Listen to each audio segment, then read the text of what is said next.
হযরতে হানজালা রাদিয়াল্লাহু তাআলা আনহু বিয়ের দিন রাত্রে যখন 2টা বাজে স্ত্রীর সাথে যখন সহবাস করছে, রাত্রে 2টা থেকে 2:30 বাজে যখন গোসল করবে, গোসলের পানিটা যখন হাতের মধ্যে নিল, কে জানি ঘরের পাশ দিয়ে আয়েশা ঘোষণা করে, কুতিলা মুহাম্মদ, কুতিলা মুহাম্মদ।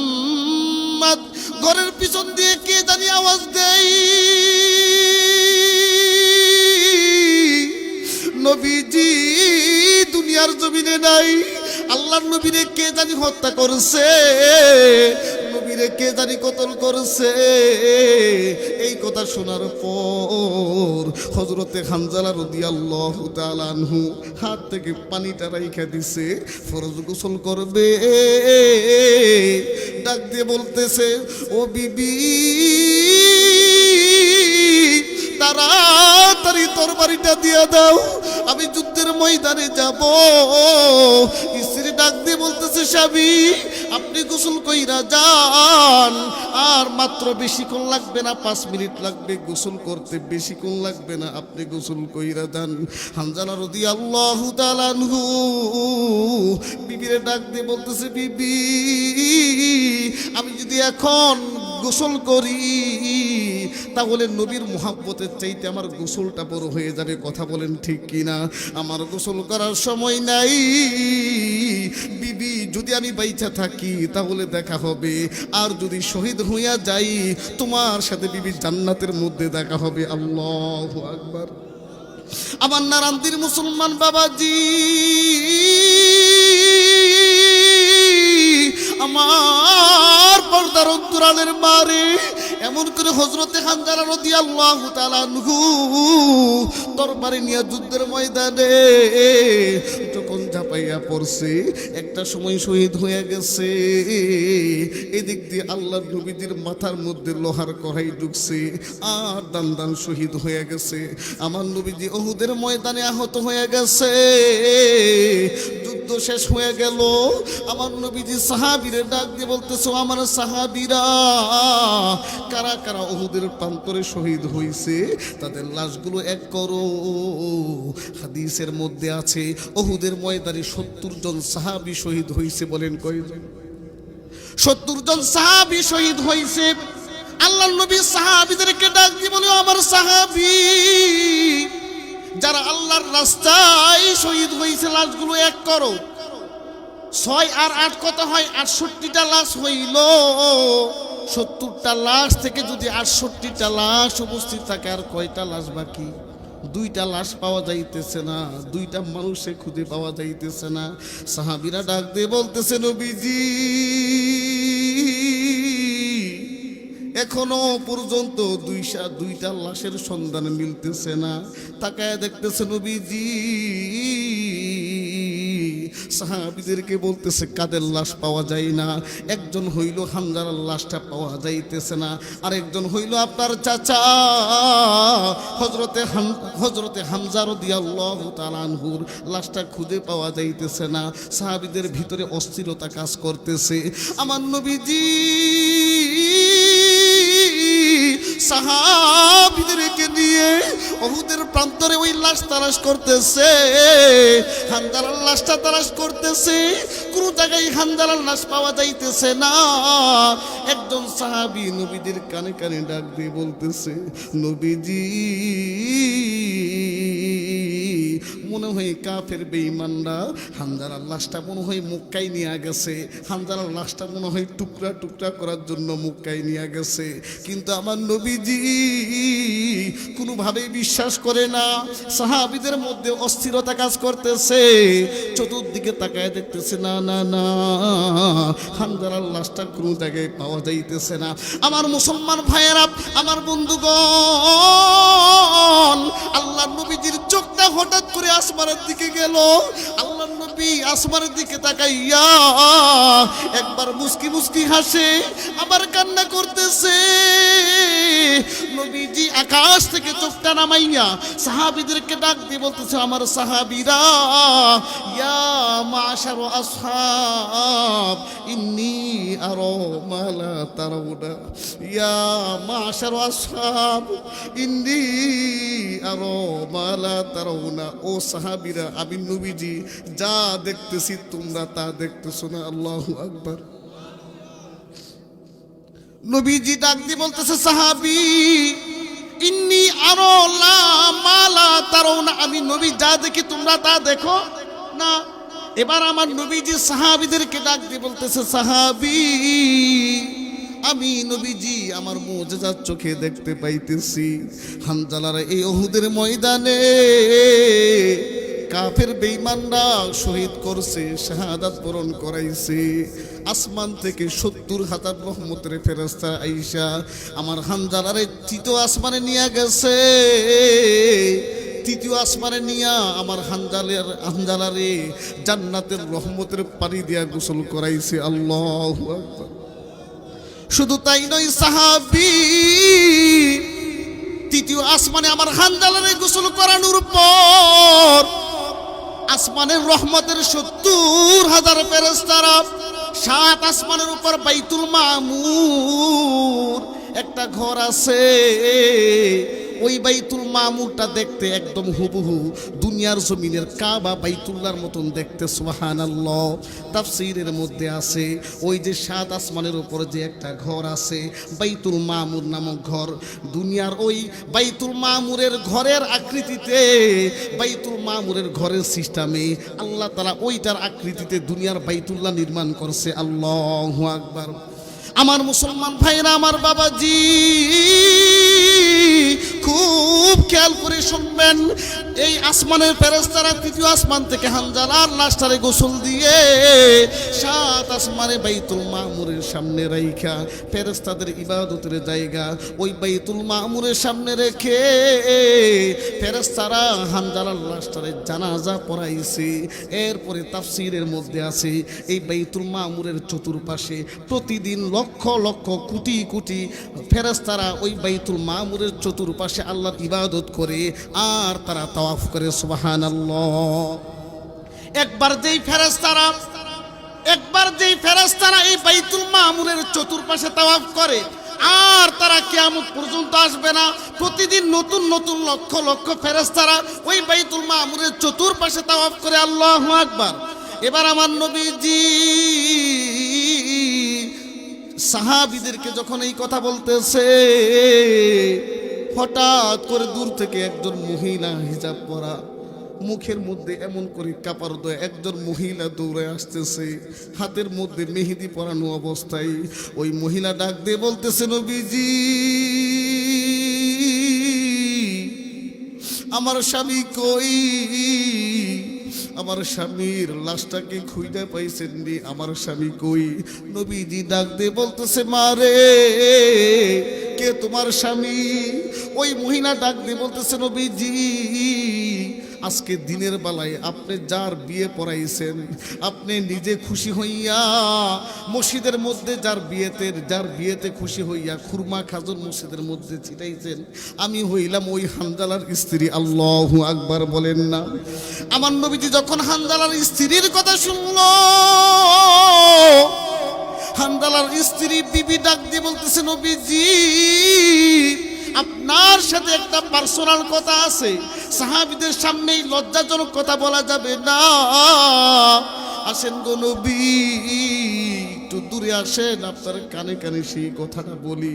আমার নবীজি অসুস্থ, আহত, মাথার মধ্যে লোহার কড়াই ঢুকছে, দান শহীদ হয়েছে। আমার নবীজি হাঁটতে পারতেছে না। দুইজন সাহাবীর কাঁধে বর করে আমার নবীজি সাহাবীদের থেকে 40 কদম একটু দূরে গেছে।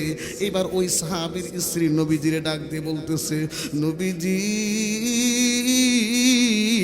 আজকে আমাদের বাসর রাত ছিল, আমার স্বামী আমার সাথে সহবাস করেছে, যেই মুহূর্তে গোসল করবে কে যেন আয়েশা ডাক দিয়ে বলতেছে, কুতিলা মুহাম্মদ, আপনার নবীকে কতল করা হয়েছে। আপনার হত্যার কথা, কতল করার কথা শোনার পর আমার স্বামী আর গোসল করে নাই। আমার স্বামী তরবারি নিয়া জিহাদের ময়দানে ঝাঁপায়া পড়ছে। আমার স্বামী তো এখনো পর্যন্ত নাপাক আছে। এই কথা যখন বলল, আমার নবীজি এবার ওই হানজালার বিবিকে যখন এই কথা বলতেছে, আমার নবীজি যখন এই কথা বলা শেষ হয়েছে, হানজালার বিবি যখন নবীজিকে গোপন কথাটা বলল, আমার স্বামী এখনো পর্যন্ত নাপাক, আমার স্বামীর গোসল না দিয়া যারা জানা পড়াইয়া আল্লাহ নবী তারে দাফন কইরেন না। এই কথা যখন বলতেছে, হঠাৎ করে তাকায় দেখতেছে আসমান থেকে 70,000 রহমতের ফেরেশতারা হানজালের লাশটা কাদের মধ্যে নিয়ে লাশের খাটিয়াটা নবীজির চাচা আমির হামজার লাশের সাথে হানজালার লাশটা আইনা রাখছে। আল্লাহু আকবার বলেন। এবার আমার নবীজি, তাফসীরের মধ্যে আছে 68 জন যারা শহীদ হয়েছে তাদের লাশটা আলাদা নবীজি জানাজার নামাজ পড়াইছে। আর হযরতে হানজালা রাদিয়াল্লাহু তাআলা আনহুর লাশটা 2 জনের জানাজা নবীজি আলাদা পড়ায়া তাদেরকে দাফন কইরা দিছে। আল্লাহু আকবার। আমার মুসলমান বাবাজি, আমি এই ঘটনার মাধ্যমে বুঝাইতে চাইতেছি সাহাবীদের অন্তরে নবীর জন্য কেমন ভালোবাসা ছিল। নবীজির হত্যার কথা শোনার পর, নবীজির কতল কথা শোনার পর নিজের জীবনটাও সেকেন্ডের মধ্যে দিয়া দিছে। নিজের কথা চিন্তা করে নাই, স্ত্রীর কথা চিন্তা করে নাই। আজকে আমি আপনি সেই নবীর উম্মত হইয়া কেমনে আজকে নবীজির সুন্নতকে বলিদান দিতেছি, কথা বলেন ঠিক কিনা? এজন্য বলেন, দুনিয়ার সবচাইতে বেশি স্ত্রী সন্তানের চাইতে 1000 গুণ বেশি কার মোহাব্বত অন্তরে থাকতে হবে? আল্লাহ তাআলা সেটাই বলতেছে, ইন কুনতুম তুহিব্বুনাল্লাহ। আল্লাহ বলতেছে, যদি আমি আল্লাহকে পেতে চাও, আল্লাহকে মোহাব্বত করতে চাও, সর্বপ্রথম ফাত্তাবিউনি, আমার বন্ধুর সুন্নতের অনুকরণ করা লাগবে। যেই বান্দা আমার বন্ধুর সুন্নতকে অনুকরণ করবে, এরপরে আমি আল্লাহ ঘোষণা দেই ইউহিব্বুকুমুল্লাহ, তখনই আমি আল্লাহ ওই বান্দারে ভালোবাসবো। সুবহানাল্লাহ। আল্লাহ তাআলা বলছে, বান্দা কিসের মাধ্যমে আমি আল্লাহ তোমাদের উপর সন্তুষ্ট হয়ে যাব, কিসের মাধ্যমে আমি আল্লাহ তাআলা খুশি হয়ে যাব, তাহলে একটু শুনো। আল্লাহ পাক রব্বুল আলামিন বলছে, কুল ইন কুনতুম তুহিব্বুনাল্লাহ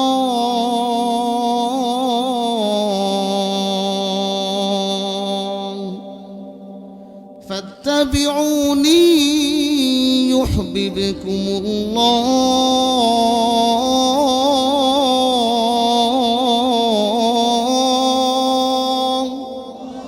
ويغفر لكم ذنوبكم والله غفور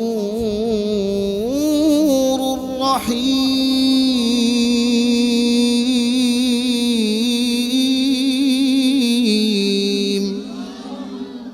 মুসলমান ভাইরা রে, আমার কথাগুলো খুব ভালো করে বোঝার চেষ্টা করবেন, কোনো দিকে নজর নাই। আল্লাহ তাআলা ডাক দিয়ে বলছে, ও নবী, আপনি দুনিয়ার সব মানুষদেরকে জানায়া দেন।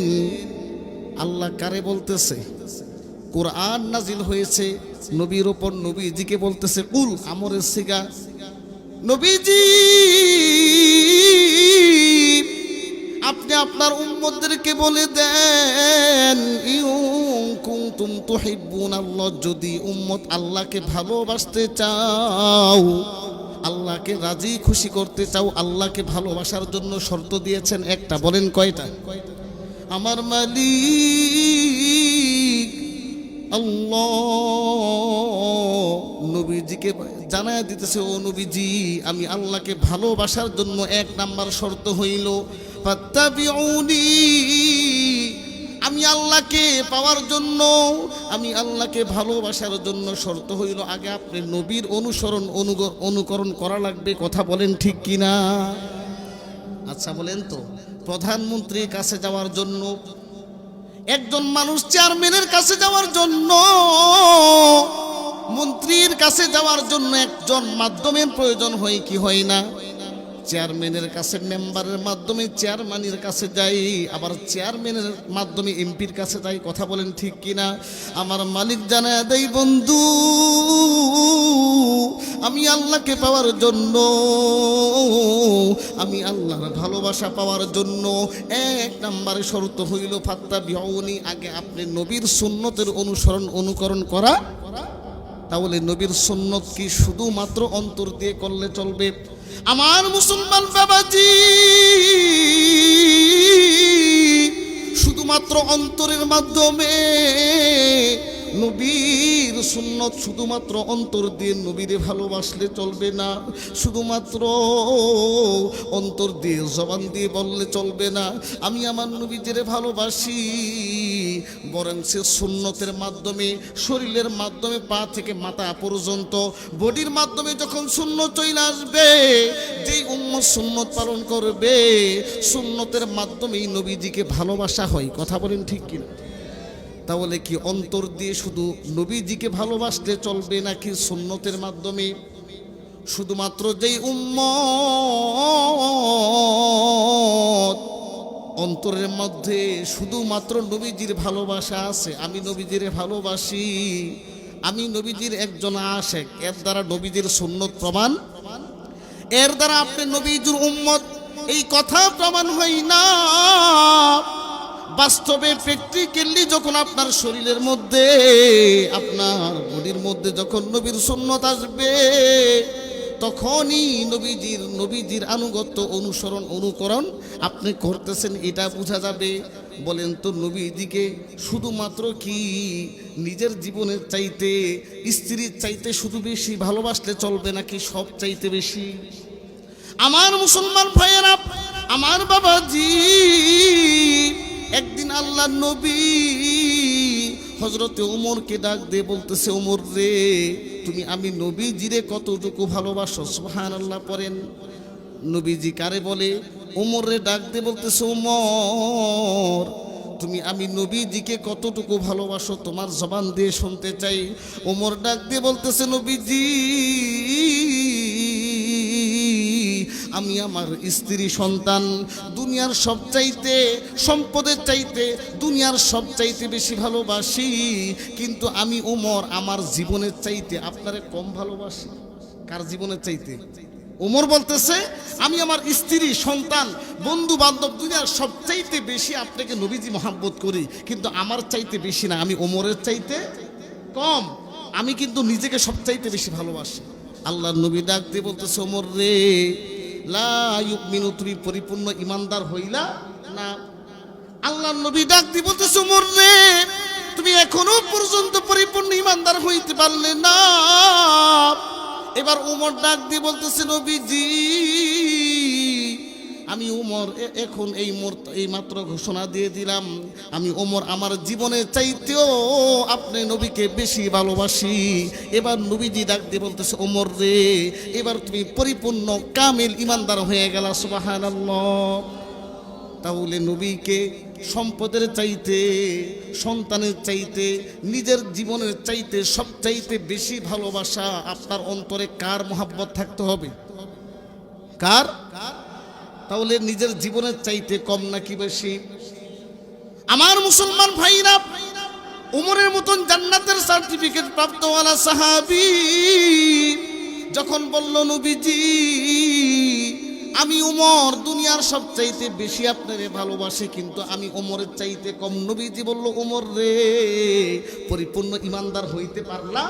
এবার ওমর বলতেছে, নবীজি, এখন আমি আমার জীবনের চাইতে আপনারে বেশি ভালোবাসি। নবীজি বলতেছে, ওমর রে, এইবার পরিপূর্ণ তুমি কামিল ইমানদার হয়ে গেলা। সুবহানাল্লাহ করেন। তাহলে দুনিয়ার সবচাইতে বেশি অন্তরে কার মহব্বত থাকতে হবে? আপনার সন্তান মারা গেছে, সন্তানের চাইতে স্ত্রীর চাইতে আত্মীয় স্বজন সবার চাইতে বেশি অন্তরের মধ্যে নবীর যদি ভালোবাসা থাকে, সেই দিন নবীজি কিয়ামতের ময়দানে বলবে, আল্লাহরে ডাক দিয়ে বলবে, মালিক দুনিয়ার জমিনে আমার এই উম্মত তার অন্তরে আমি নবীর মুহাব্বত সবচাইতে বেশি ছিল, তার পা থেকে মাথা পর্যন্ত আমি নবীর সুন্নতটা ছিল। আমি নবী আজকে সুপারিশ করলাম, মালিক আমার এই উম্মত রে জান্নাতের ব্যবস্থা কইরা দাও। আমার নবীজি বলতে দেরি, আমার মালিক এই উম্মত রে জান্নাতের ব্যবস্থা করে দিবে। সুবহানাল্লাহ। আমার মুসলমান ভাইরা, আমি আপনি নবীজির কলিজার টুকরা উম্মত হইয়া কেন আজকে জান্নাতে যাইতে পারবো না? একটা মরা খেজুর গাছ যদি আমার নবীকে ভালোবাসে, একটা মরা খেজুর গাছও যদি জান্নাতে যাইতে পারে, আমি আপনি নবীর উম্মত হইয়া কেন জান্নাতে যাইতে পারবো না? আমার নবীজি মদিনার মসজিদে জুমার খুতবা দিত, জুমার বয়ান দিত, নবীজির পিছনে একটা মরা খেজুর গাছ আছিল। সুবহানাল্লাহ পড়েন। কিসের খেজুর গাছ? এই খেজুর গাছকে বলা হয় উস্তুনে হান্নানা। হান্না শব্দের অর্থ হইল কান্না। আমার নবীজি প্রতি শুক্রবার জুমার দিন এই মরা খেজুর গাছটার মধ্যে এইভাবে হেলান দিয়া জুমার বয়ান করত। কিন্তু একদিন ওই জায়গার মধ্যে মুসল্লি বেশি হয়ে গেছে, ওই জায়গার মধ্যে আর জায়গা নেই। মুসল্লি যদি বেশি হয়ে যায়, ধরেন আপনাদের মসজিদে কাতার আছে 3টা, মুসল্লি হয়ে আছে 6 কাতার, এখন কি জায়গা কি পরিবর্তন করা লাগবে কি লাগবে না? আপনারা কিন্তু তখন প্ল্যান করেন, মুসল্লি মসজিদের মধ্যে কাতারের তুলনায় মুসল্লি বেশি হয়ে গেছে, মসজিদ ভাঙতে হবে, মসজিদ আর একটু কি করতে হবে, বড় করতে হবে। আমার মুসলমান বাবাজি, নবীজি সাহাবীদেরকে বলল, সাহাবী এই জায়গার মধ্যে মুসল্লি বেশি হয়ে গেছে, এই জায়গাটা স্থানান্তর করতে হবে, চেঞ্জ করতে হবে। নবীজি পরের জুমা থেকে শুক্রবার থেকে এই জায়গাটা চেঞ্জ করে অন্য আরেকটি জায়গায় নামাজ পড়াইতেছে। নবীজি আর মরা খেজুর গাছের উপরে হেলান দেয় না। আমার নবীজি পরের জুমার দিন জুমার বয়ান করতেছে, হঠাৎ করে কান্নার শব্দ, হাউমাউ করে কান্নার শব্দ আসতেছে। আমার নবীজি সাহাবীদেরকে ডাক দিয়ে বলে, ও সাহাবী, হঠাৎ করে এমন করে কান্নার শব্দ আসতেছে। নবীজি জায়গা স্থানান্তর করে পরের জুমা থেকে অন্য আরেকটি জায়গার মধ্যে খুতবা দিতেছে, বয়ান দিতেছে। আমার নবীজির কানের মধ্যে কান্নার আওয়াজ আসে। নবীজি হঠাৎ করে বয়ান বন্ধ করে দিল, সাহাবীদেরকে ডাক দিয়ে বলে, ও আমার সাহাবী, আমার কানে কান্নার শব্দ আসতেছে, তোমরা কি কান্নার শব্দ শুনতে পাও কিনা? একজন সাহাবী ডাক দিয়ে বলতেছে, নবীজি হ্যাঁ, আমাদের কানেও কান্নার হাউমাউ করে কান্নার শব্দ আসতেছে। নবীজি ডাক দিয়ে বলতেছে, সাহাবী দেখো তো এই কান্নার শব্দটা কোন জায়গা থেকে আসতেছে। আমার নবীজি পাশের সেই মরা খেজুর গাছের মধ্যে কান লাগাইছে, খেজুর গাছের দিকে তাকায়া দেখতেছে, খেজুর গাছের ভিতর থেকে পানি পড়তেছে। খেজুর গাছ কান্নাকাটি করতেছে, টপ টপ করে পানিগুলো ঝরতেছে। আমার আল্লাহ তাআলা ওই খেজুর গাছের জবান খুইলা দিছে।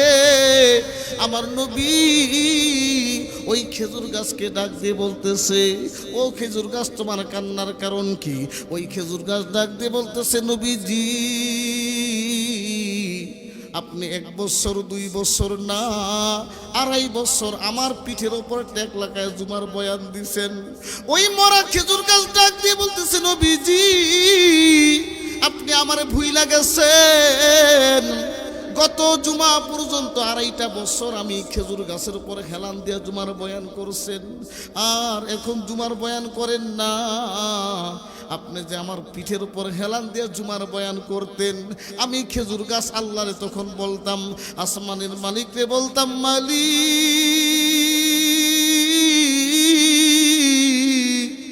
আয় আল্লাহ, আমি খেজুর গাছ মরা তো কি হইছে, তোমার বন্ধু তো আমার উপরে হেলান দেয়, আমার খেজুর গাছের জীবনটা ধন্য হয়ে গেছে। সুবহানাল্লাহ।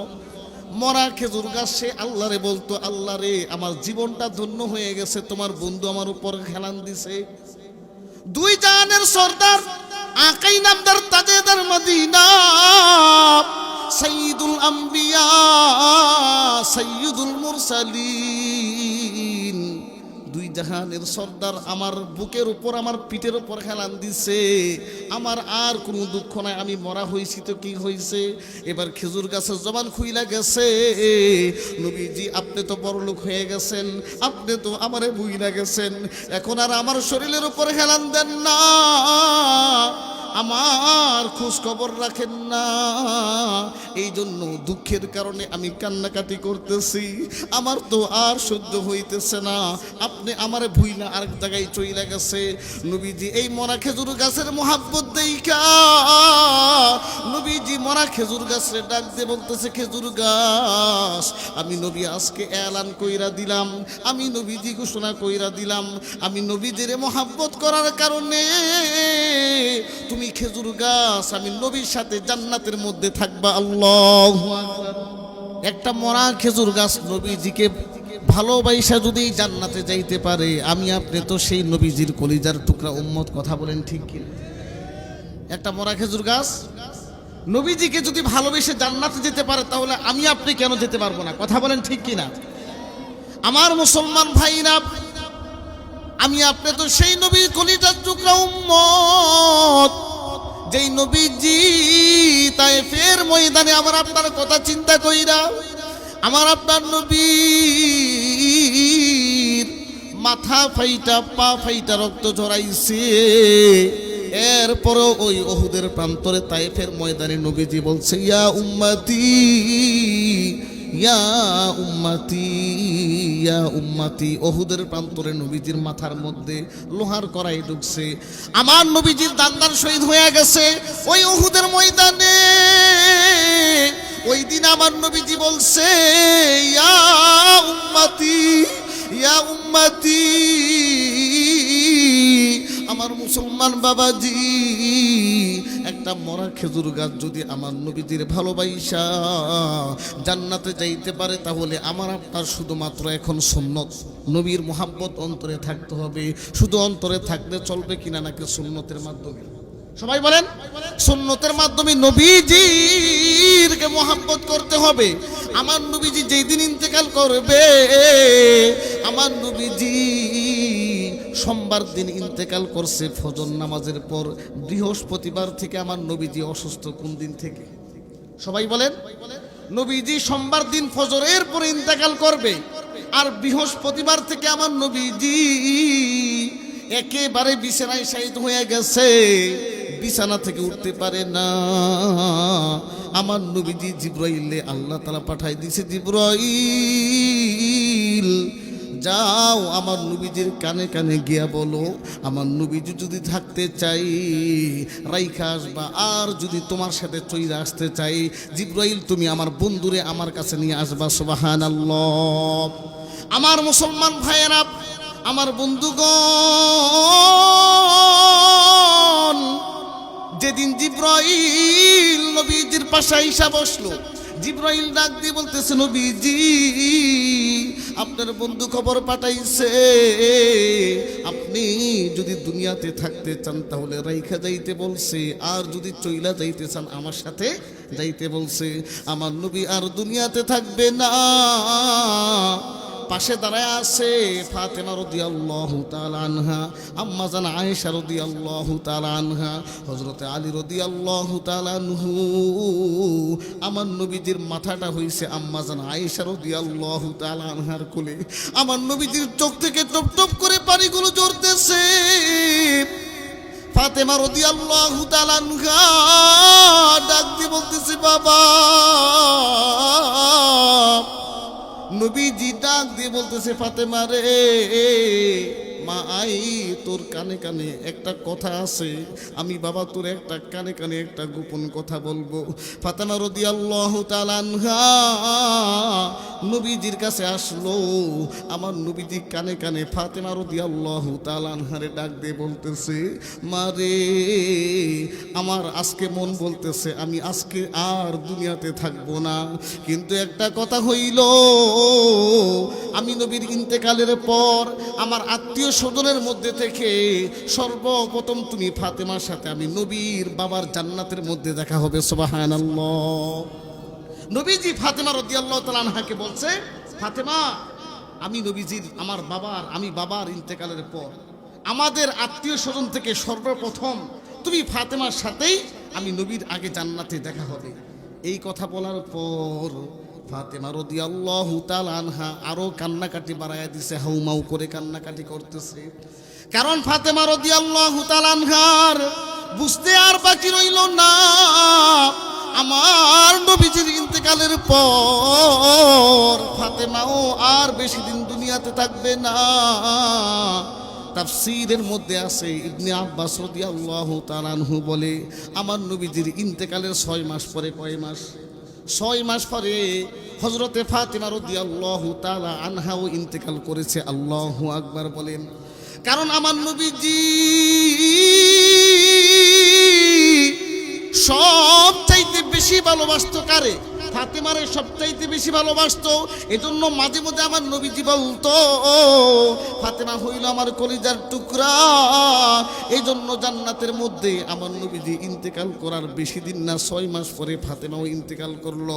এই কথা শোনার পর ফাতেমা রাদিয়াল্লাহু তাআলা আনহার কান্নাকাটি আলো বাইরা গেছে।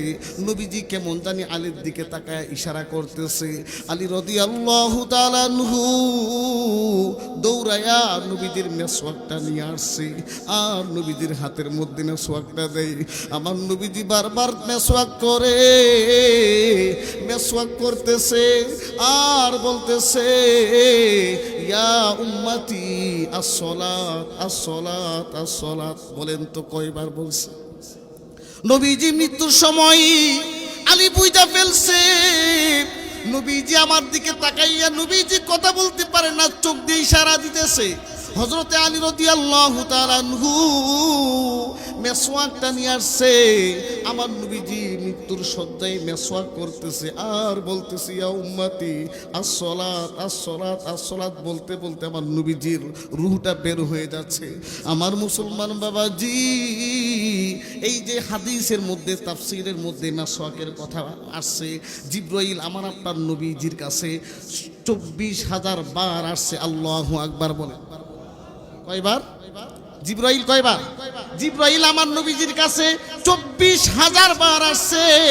যতবার জিবরাইল আমার নবীজির কাছে আসছে, জিবরাইল ওহী নিয়ে আসার পর যতবার নবীজির কাছে 24,000 বার আসছে, যতবার নবীজি থেকে বিদায় নিবে 24,000 বার জিবরাইল আমার নবীজিরে বলছে, নবীজি আপনি মেসওয়াক করেন, আপনি মেসওয়াক করেন, আপনি মেসওয়াক করেন।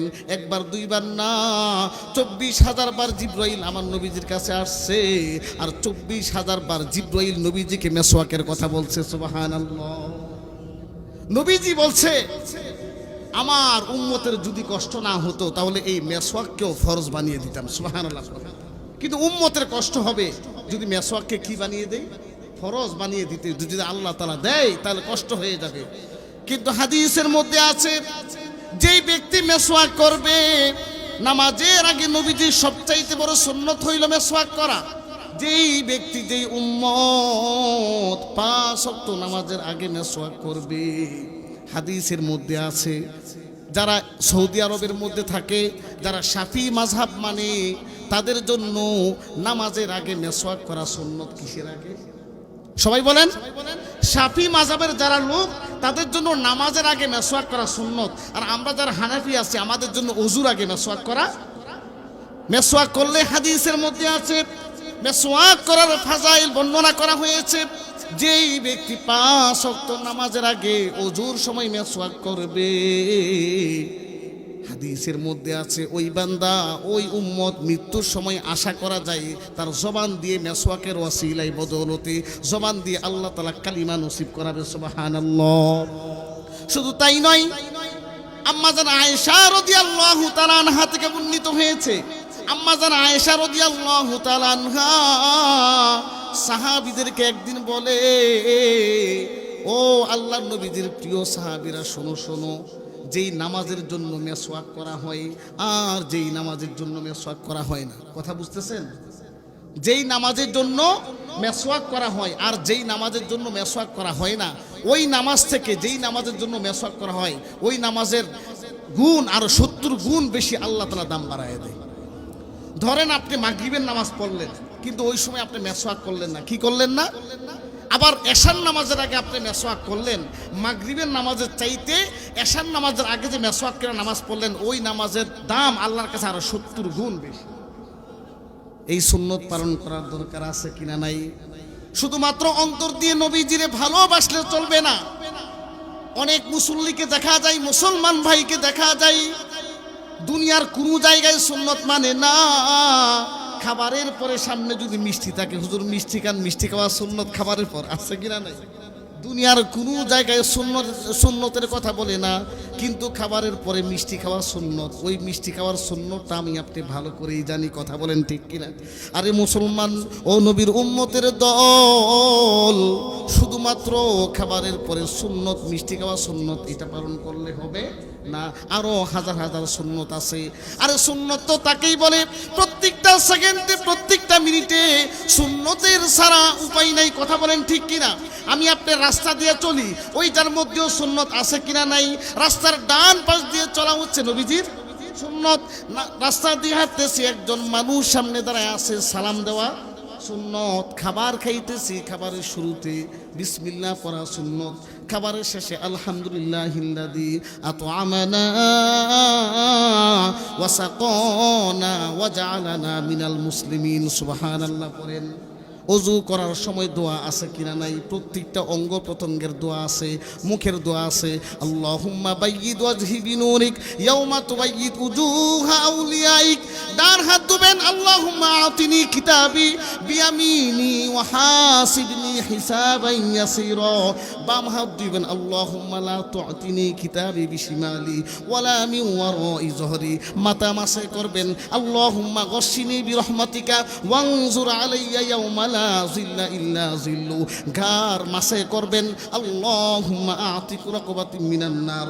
ডান পা মাসে করবেন, ধুবেন, আল্লাহুম্মা সাব্বিত কদামি আলা সিরাতিম মুস্তাকিম। আল্লাহু আকবার বলেন।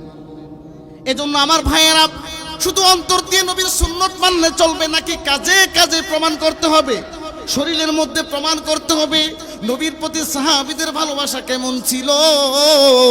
আজকে আমি আপনি নবীজির কলিজার টুকরা উম্মত হওয়ার পর নবীজির ভালোবাসা আজকে আমার আপনার চেহারার মধ্যে ফুইটা উঠে না, কাজের মধ্যে ফুইটা উঠে না। আচ্ছা, আল্লাহ ভালোবাসার লাভ আছে কিনা নাই? সবাই বলেন। আমরা তো আজকে মাহফিলে এসেছি কার ভালোবাসা পাওয়ার জন্য? সবাই বলেন।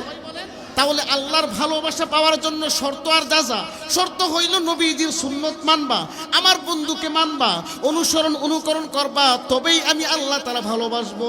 আল্লাহ ভালোবাসলে লাভ কি? লাভ আছে না? আপনারা যে আল্লাহরে ভালোবাসেন, লাভ আছে না? এই লাভটা হইল আল্লাহ যেই বান্দারে ভালোবাসবে ওয়ায়াগফির লাকুম যুনুবাকুম। আল্লাহ তাআলা বলতেছে আমি আল্লাহ তাআলা যেই বান্দারে ভালোবাসবো জিন্দেগীর গুনাহগুলো এমন ভাবে মাফ করে দিব। একটা সন্তান নবজাতক শিশু মায়ের পেট থেকে জন্মগ্রহণ করলে যেমন নিষ্পাপ থাকে আমি আল্লাহ ওই বান্দারে তেমন নিষ্পাপ বানায়া দিব। সুবহানাল্লাহ। তাহলে নবীজিকে যদি সুন্নতের মাধ্যমে ভালোবাসা যায়, একদম নবজাতক শিশুর মতন আমাকে আপনাকে একদম পিওর বানিয়ে দিবেন কে? ঘোষণা দিয়েছেন কে? আল্লাহ তাআলা কোরআনের মাধ্যমে ঘোষণা দিয়ে দিয়েছে। এজন্য নবীজির সুন্নত মানার দরকার আছে কিনা নাই? আমরা পানি খাই, পানি খাই কি খাই না? পানি খাওয়ার সুন্নত আছে কিনা নাই? পানি খাওয়ার মধ্যেও 7টা সুন্নত। বলেন কয়টা সুন্নত?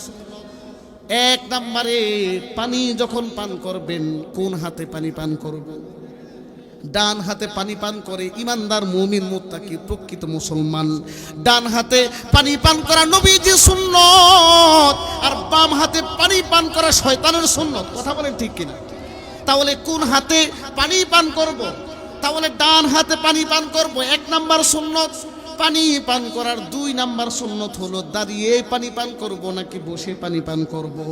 বসে পানি পান করা হইল আমার নবীদের সুন্নত, দাঁড়ায় পানি পান করা হইল শয়তানের সুন্নত। কথা বলেন। তাহলে পানি পান করার 2 নাম্বার সুন্নত হলে বসে পানি পান করব। পানি খাওয়ার 3 নাম্বার সুন্নত, আমরা অনেক সময় যে গ্লাস বা জগ দিয়ে পানি খাই, অনেক সময় গ্লাস বা জগের একটা কোনা ভাঙ্গা থাকে না? কাঁচের গ্লাস হলে ভাঙ্গা থাকে না?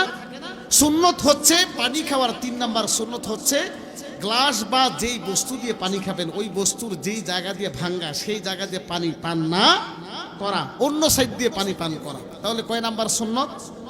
ভাঙ্গা জায়গা দিয়ে পানি পান না করা।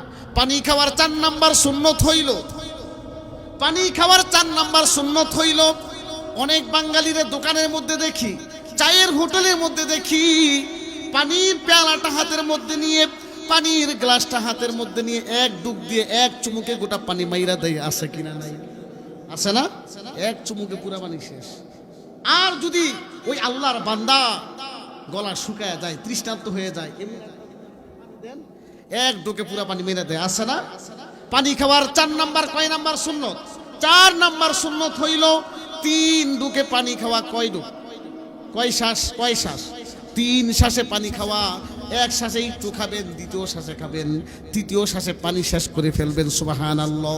পানি খাওয়ার 5 নাম্বার সুন্নত হইল পানির মধ্যে ফু দিবেন না। কি দিবেন না? বিজ্ঞান কি বলে দেখেন। আচ্ছা, আমরা চা খাই কি খাই না? দেখবেন 1 কাপ চা খাইতে কমসে কম আমার মনে 100টা ফু দিই। এই আছে না? 1 কাপ চা খাইতে আমরা মনে হয় কমসে কম 30 থেকে 40টা ফু দেই। ফু দেই আর 1 চুমুক খাই, ফু দেই আর 1 চুমুক খাই। আছে কিনা? নাই? আমরা সবাই কিন্তু এই রোগে আক্রান্ত। কিন্তু বিজ্ঞান বলে কি, নবীজি বলে কি, বলতেছে কি, আপনারা যেই পানি পান করবেন বা চা খাবেন আপনারা কোনো ফু দিবেন না। কি দিবেন না? কি দিবেন না? কারণ আপনি যখন ওই পানির মধ্যে ফু দিচ্ছেন আপনার নিঃশ্বাসটা কি পানির মধ্যে পড়তেছে না? এই পানির মধ্যে পড়ার কারণে আপনার মুখ থেকে জীবাণু ব্যাকটেরিয়া যেগুলো আছে সেগুলো পানির মধ্যে পড়তেছে, আর ওইগুলো খাইলে আপনার পেটের মধ্যে কি হতে পারে? সমস্যা হতে পারে। এজন্য পানি খাওয়ার কয় নাম্বার সুন্নত? 5 নাম্বার সুন্নত। চা বলেন, পানি বলেন, ফু দেওয়া যাবে না। পানি খাওয়ার 6 নাম্বার সুন্নত হইল পানি খাবার শুরুতে কি বলতে হবে? দেখছো কইতারে না? কি পড়বেন? যেই কোনো ভালো কাজের শুরুতে পড়বেন কি? হাদিসের মধ্যে আছে যেই কোনো ভালো কাজ করার পূর্বে যদি বিসমিল্লাহ পড়া না হয় ওই কাজটা সম্পূর্ণ হয় না, ওই কাজটা অসম্পূর্ণ থেকে যায়। কথা বলেন ঠিক কিনা? এজন্য পানি খাওয়ার কয় নাম্বার সুন্নত? হ্যাঁ, 6 নাম্বার সুন্নত। পানি খাওয়ার শুরুতে বিসমিল্লাহ পড়ব, আর পানি খাওয়া শেষ এরপরে বলবো প্রশংসা কার? আজকে বাঙালি আছে কোন জায়গায় বিসমিল্লাহ কইতে হইবে, কোন জায়গায় আলহামদুলিল্লাহ পড়তে হবে, কোন জায়গায় মাশাআল্লাহ পড়তে হবে, কোন জায়গায় ইনশাআল্লাহ পড়তে হবে আমরা জানি। কেউ বাজারে যাইবেন কয় আলহামদুলিল্লাহ যাব, বলেন বাজারে সে যাবে কিনা ওই জায়গার মধ্যে কি আলহামদুলিল্লাহ হইব নাকি ইনশাআল্লাহ হইব? সবাই বলেন। একটা কাজ এখনো আপনি করেন নাই, সামনে বাকি। সামনে কি? আপনাকে যদি কেউ জিজ্ঞাসা করে আপনি কি খাবার খেয়েছেন, আপনি যদি খাবার না খেয়ে থাকেন তাহলে কি আলহামদুলিল্লাহ পড়বেন নাকি ইনশাআল্লাহ পড়বেন? অর্থাৎ যেই জিনিসটা এখনো আপনি করেন নাই ওইটাই শুরুতে বলতে হবে ইনশাআল্লাহ। অর্থাৎ যদি আল্লাহ চায় তাহলে করবো, খাবো। বলেন আল্লাহ যদি আপনি ধরেন ভাত খাইতে যাবেন, এখন ভাত খান নাই, এখন আপনি যদি বলেন হ্যাঁ ভাত খেতে যাব, আচ্ছা আপনি যে ভাত খেতে পারবেন এটা কোনো গ্যারান্টি আছে? তার আগেই তো আজরাইল আসতে পারে। কথা বলেন ঠিক কিনা? তাহলে ইনশাআল্লাহ পড়তে হবে কিনা? যদি আল্লাহ চায় তাহলে খাবো। আর যেই জিনিসটা খেয়ে ফেলছেন বা কাজটা সম্পূর্ণ হয়ে গেছে ওই জায়গার মধ্যে কি পড়বেন? আচ্ছা, এই যে ফুলটা, এখানে ফুল আছে না, সাদা ফুল আছে, লাল আছে, গোলাপি আছে, এই সুন্দর সুন্দর জিনিস দেখলে কি পড়বেন? মাশাআল্লাহ। সবাই কোন সুন্দর জিনিস দেখলে কি পড়বেন? মাশাআল্লাহ পড়বেন। আল্লাহর যেটা ইচ্ছা, আল্লাহ যেমন চেয়েছে, আল্লাহ এটা চেয়েছে ফুলটা লাল হবে, লাল হয়েছে, আল্লাহ ফুলটা চেয়েছে সাদা হওয়ার, সাদা হয়েছে। আচ্ছা বলেন তো আমরা এখন সুবহানাল্লাহ পড়ি কি পড়ি না? আশ্চর্যজনক ওই শুনি না, হঠাৎ করে আশ্চর্যজনক কোনো শব্দ শুনি না?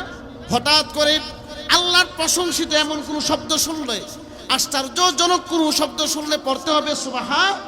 সবাই পড়েন, সবাই পড়েন সুবহানাল্লাহ।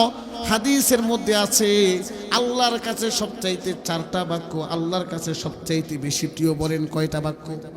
সবাই বলতে হবে। আপনার কষ্ট হইতেছে? কষ্ট হইতেছে? তাহলে আল্লাহর কাছে কয়টা বাক্য সবচাইতে বেশি প্রিয়? আহাব্বুল কালামি ইলাল্লাহি আরবা। আল্লাহর নবী সাল্লাল্লাহু আলাইহি ওয়াসাল্লাম বলে আল্লাহর কাছে 4টা বাক্য সবচাইতে বেশি প্রিয়। আমার মালিক আল্লাহ বলতেছে আমি আল্লাহর কাছেও 4টা বাক্য সবচাইতে বেশি প্রিয়। 1 নাম্বার হইল সুবহানাল্লাহ। সবাই আমার সাথে পড়েন। 1 নাম্বার সুবহানাল্লাহ, 2 নাম্বার আলহামদুলিল্লাহ, 3 নাম্বার আল্লাহু আকবার, 4 নাম্বার লা ইলাহা ইল্লাল্লাহ। পড়েন। এগুলো পড়া কি নবীজির সুন্নত কি সুন্নত না? নবীজি বলছে আপনার পরকালের নাজাতের জন্য কোন আমলগুলো সবচাইতে বেশি দরকার। হাদিসের মধ্যে আছে আকসিরু মিন আমালিল বাকিয়াতিস সলিহা। নবীজি বলছে তোমরা স্থায়ী আমলগুলো বেশি বেশি করো। সুবহানাল্লাহ পড়েন। আচ্ছা আমি জানি আপনারা অনেকেই বুঝেন নাই যে হুজুর স্থায়ী আমল বলতে কি। স্থায়ী আমল বলতে হচ্ছে নামাজের পরে, কিসের পরে? নামাজের পরে কিছু কিছু আমল আছে, যেমন ইস্তেগফার, আস্তাগফিরুল্লাহ, সুবহানাল্লাহ, আলহামদুলিল্লাহ, লা ইলাহা ইল্লাল্লাহ। এগুলো হচ্ছে স্থায়ী আমল। এই আমলগুলা যারা কন্টিনিউ করবে পরকালে এই আমলগুলা তাদের নাজাতের জন্য যথেষ্ট হয়ে যাবে। সুবহানাল্লাহ।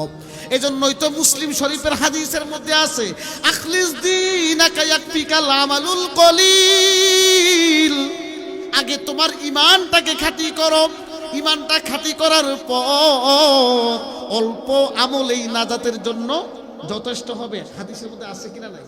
ওই যে নুরানির বাচ্চারা মাদ্রাসায় পড়ে আখলিস দীনাকা ইয়াকফিকাল আমালুল কলিল, অল্প আমলেই নাজাতের জন্য যথেষ্ট। তাহলে বলেন তো নামাজ ঠিক রেখে, হালাল হারাম ঠিক রেখে, স্ত্রী পর্দায় রেখে, লজ্জা স্থানকে হেফাজত রেখে এই ছোট্ট ছোট্ট আমল যদি করতে পারেন এই আমলগুলাই জান্নাতে যাওয়ার জন্য যথেষ্ট হয়ে যাবে। সুবহানাল্লাহ। তাহলে নবীজির সুন্নতের কথা বলতেছি। তাহলে কয় নাম্বার সুন্নত বলছি? পানি খাওয়ার। 6 নাম্বার সুন্নত পানি খাওয়ার শুরুতে বিসমিল্লাহ পড়া, শেষে আলহামদুলিল্লাহ পড়া। পানি খাওয়ার 7 নাম্বার সুন্নত হইল একজন মানুষ দেখবেন অনেক সময় এই যে এই জায়গা থেকে একজন পানি পান করছে না? সবাই বলেন। এই যে এই পানির বোতলটা যখন দোকান থেকে নেওয়া হয়েছে তখন কি এতটুকু ছিল নাকি পূর্ণ ছিল? তাহলে বোঝা গেল এই পানিটা যেহেতু এই পর্যন্ত আসছে তাহলে আমার আগে কেউ না কেউ এই পানি খাইছে। 7 নাম্বার পানি খাওয়ার সুন্নত হচ্ছে যেই পানি মানুষ খাওয়ার পর অবশিষ্ট থাকবে ওই পানি পান করা সুন্নত। সুবহানাল্লাহ। তবে এই জায়গার মধ্যে একটা কথা আছে, একটা গাঞ্জাখোর, একটা বিড়িখোর, মদখোর, ঘুষখোর পানি খাইলে ওই পানি খাওয়া যাবে? পানি খাওয়ার 7 নাম্বার সুন্নত হচ্ছে যেই পানির মধ্যে আল্লাহ ওয়ালা মুখ দিয়েছে, যেই পানির মধ্যে নামাজি ব্যক্তি পানি পান করছে, যেই পানি একজন দিনদার মানুষ পান করছে ওই পানি বরকত স্বরূপ খাওয়া, এটা হচ্ছে সুন্নত। সুবহানাল্লাহ। তার পানি খাওয়ার সুন্নত কয়টা? 1 নাম্বার ডান হাতে পানি পান করতে হবে, 2 নাম্বার বসে পানি পান করতে হবে, 3 নাম্বার যেই জায়গা দিয়ে ভাঙ্গা অপর প্রান্তে দিয়ে পানি পান করতে হবে, 4 নাম্বার পানি পান করার সময় 3 শ্বাসে পানি পান করতে হবে, 5 নাম্বার হইল পানির মধ্যে ফু দেওয়া যাবে না, 6 নাম্বার পানি খাওয়ার শুরুতে বিসমিল্লাহ, শেষে আলহামদুলিল্লাহ, 7 নাম্বার আল্লাহওয়ালা প্রকৃত মুসলমান যেই পানিটা পান করছে ওই জায়গা থেকে পানি পান করা বরকত শরীফ। সুবহানাল্লাহ। আমার মুসলমান ভাইয়েরা, আমার নবীজি কিয়ামতের ময়দানে নবীজি কিছু কিছু উম্মতকে তালাশ করবে। যেদিন কিয়ামতের ময়দান কায়েম হয়ে যাবে আল্লাহ তাআলা সব নবীরা, নবীর উম্মতরা ইয়া নাফসি ইয়া নাফসি ইয়া নাফসি বলে নবীরা দৌড়াতে থাকবে, নবীরা নিজের নফস নিয়ে চিন্তায় থাকবে, উম্মতরা নফস নিয়ে চিন্তায় থাকবে, জাহান্নাম ছুঁইতে আসবে। তাফসীরের মধ্যে আছে ৭০,০০০ ফেরেশতা জাহান্নামের শরীরের মধ্যে শিকল লাগায়া টানবে। ৭০,০০০ ফেরেশতা জাহান্নামকে ধইরা রাখতে পারবে না। জাহান্নাম কিয়ামতের ময়দানে এত পরিমাণ ক্ষুধার্ত থাকবে, জাহান্নাম আল্লাহরে ডাক দিয়ে বলবে, মালিকো নাফরমান বান্দাগুলা কোথায়? দুনিয়ার জমিনে তুমি আল্লাহর হুকুম মানে নাই, তোমার বন্ধু সুন্নত মানে নাই। আল্লাহরে জাহান্নাম কিয়ামতের ময়দানে ডাক দিয়ে বলবে, আল্লাহ নাফরমান গুলারে দিয়া দাও, আমি জাহান্নাম আমার পেটের মধ্যে নিয়ে নিব, আমি আজকে বড়ই ক্ষুধার্ত। ৭০,০০০ ফেরেশতা জাহান্নামরে টাইনা রাখতে পারবে না। জিবরাইলের মতন এমন একটা শক্তিশালী ফেরেশতা, ৬০০ ডানাওয়ালা একজন ফেরেশতা, এত বড় একজন ফেরেশতাদের লিডার হইল কে? জিবরাইলের মতন ফেরেশতাদের লিডার। এই জাহান্নাম যখন আসবে, জিবরাইল যখন তাকায় দেখবে জাহান্নাম রাগান্বিত হইয়া ভয়ঙ্কর রূপ নিয়ে আসতেছে, জিবরাইল কিয়ামতের ময়দানে আল্লাহর ডান পাশে দাঁড়ায় যাবে, হাঁটুটা জমিনের মধ্যে দিবে, আর মালিকরে বলবে, ইয়া রব্বি সাল্লিম, ইয়া রব্বি সাল্লিম, আল্লাহ তুমি আমি জিবরাইলকে বাঁচাও, মালিক জাহান্নাম আসতেছে। জিবরাইল হাঁটুটা কিয়ামতের ময়দানে জমিনে দিয়ে আল্লাহরে বলবে, ইয়া রব্বি সাল্লিম, আল্লাহর তুমি আমি জিবরাইলকে বাঁচাও, জাহান্নাম আসতেছে। আমার আল্লাহ তাআলা ডাক দিয়ে বলবে, জিবরাইল যাও যাও আমার নবীজির রওজার কাছে যাও, আমার বন্ধুরে রওজা থেকে ডাক দিয়ে নিয়ে আসো, এই যে জাহান্নাম আসতেছে, আমি মালিক আজকে কিছুই করতে পারবো না, যদিও আমি মালিক করতে সক্ষম, এরপরে আজকে বন্ধু ছাড়া কোনো কাজ হবে না। সুবহানাল্লাহ পড়েন। জাহান্নাম আসতেছে, আল্লাহর নবীজি আল্লাহ তাআলা জিবরাইলকে ডাক দিয়ে বলতেছে, জিবরাইল রে আমার নবীজির রওজার কাছে যাও। আমার মুসলমান ভাইরা, জিবরাইল নবীজির রওজার কাছে গিয়া ডাক দিয়ে বলতেছে, ইয়া হাবিবাল্লাহ কুম বিইذনিল্লাহ, ইয়া হাবিবাল্লাহ, গো আল্লাহর নবী উঠেন গো নবী, আপনি উঠেন, রওজা থেকে উঠেন, আপনার উম্মতগুলা নবী নবী বইলা দৌড়াইতেছে। আমার নবীজি রওজা থেকে উঠবে, আমার নবীজির চোখের মধ্যে পানি থাকবে, আমার নবীজি কাঁদতে কাঁদতে রওজা থেকে উঠবে, আর ডাক দিয়ে বলবে, জিবরাইল আইনা উম্মতি, আইনা উম্মতি, জিবরাইল আমার উম্মত কই? তুমি মনে হয় আমার উম্মতগুলারে মনে হয় জাহান্নামে দিছো। যখন জিবরাইল বলবে, নবীজি আপনার উম্মতগুলারে কে জাহান্নামে নিল? এখনো পর্যন্ত আল্লাহ তাআলা আদেশ দিছে, আপনি নবী যতক্ষণ পর্যন্ত মাকামে মাহমুদে না যাবেন, আল্লাহর কাছে না যাবেন, ততক্ষণ পর্যন্ত আপনার বন্ধু আল্লাহ বিচার শুরু করবে না। সুবহানাল্লাহ।